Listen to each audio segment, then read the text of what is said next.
नमस्कार विद्यार्थी मित्रांनो. मोक्षदा लक्ष द्या. बघा मी इथं फळ्यावर तास, मिनिटे, आठवडा, दिवस, सेकंद, वर्ष, महिना, पंधरवडा, सप्ताह, सहामाही, तिमाही असं मिक्स करून लिहिलेलं आहे आणि याला तुम्हाला कालाक्रमानुसार लिहायचं आहे. कालानुक्रम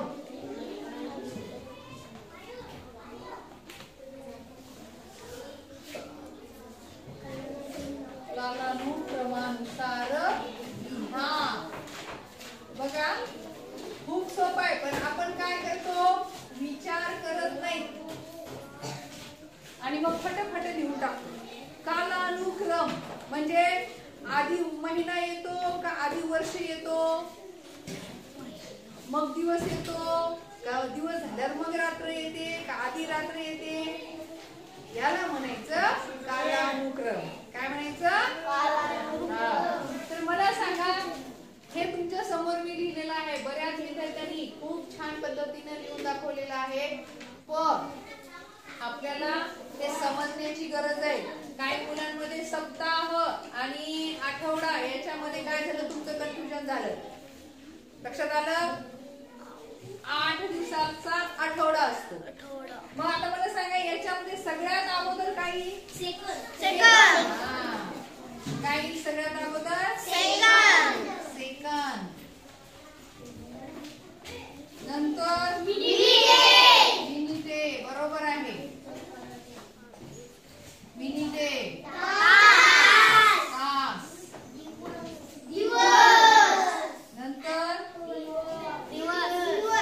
तास झाल्यावर दिवस. आता इथे दिवस बघा, दिवस 12 तासाचा घड्याळी तासानं जर मोजायला गेलं तर 12 तासाचा एक दिवस आणि 24 तासाचा एक पूर्ण दिवस. पूर्ण दिवस म्हणजे आपण फक्त दिवसाचेच 12 तास तुम्ही मोजत असता, तसं न मोजता दिवस म्हणजे 24 घंटे. एक रात्र आणि एक दिवस याचा मिळून एक दिवस होतो आणि तो 24 तासाचा असतो. लक्षात आलं? हे पण लक्षात ठेवा. दिवस झाल्यानंतर सप्ताह.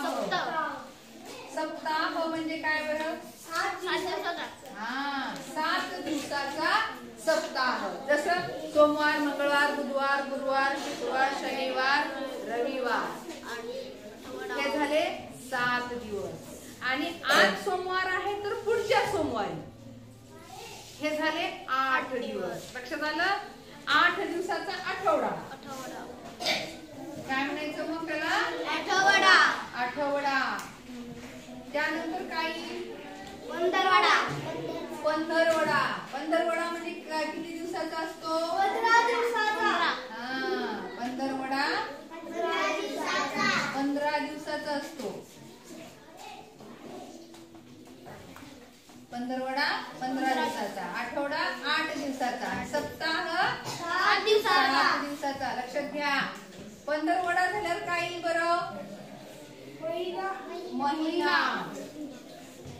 काय येईल? महिना. महिन्यालाच मासिक म्हणतात. मासिक हा शब्द येतो. जर आला कधी अभ्यासक्रमात तर लक्षात ठेवा, मासिक म्हणजे महिना. नंतर काय बरं? तिमाही म्हणजे काय रे? 3 महिने. बरोबर. तिमाही म्हणजे 3 महिने. 3 महिने. तिमाही म्हणजे 3 महिने. नंतर काय बरं? 6 माही. 6 माही म्हणजे किती महिने? 6 महिने. लक्षात ठेवा. नंतर काय बरं? वर्ष. नंतर येईल वर्ष. आणि वर्ष असं 12 वर्ष गेलं तर त्याला म्हणतात एक तप. 12 वर्ष. आणि 10 वर्ष झाले की दशक. एक दशक पूर्ण केलं म्हणजे एक दशक वर्ष. समजलं सर्वांना? कालानुक्रम आवडलं हे? लक्षात राहील का? वेदांत, ज्यांचं हे चुकलेलं होतं त्यांनी हे दुरुस्त करून घ्या आणि व्यवस्थित शुद्ध पुन्हा लिहा. Okay, thank you.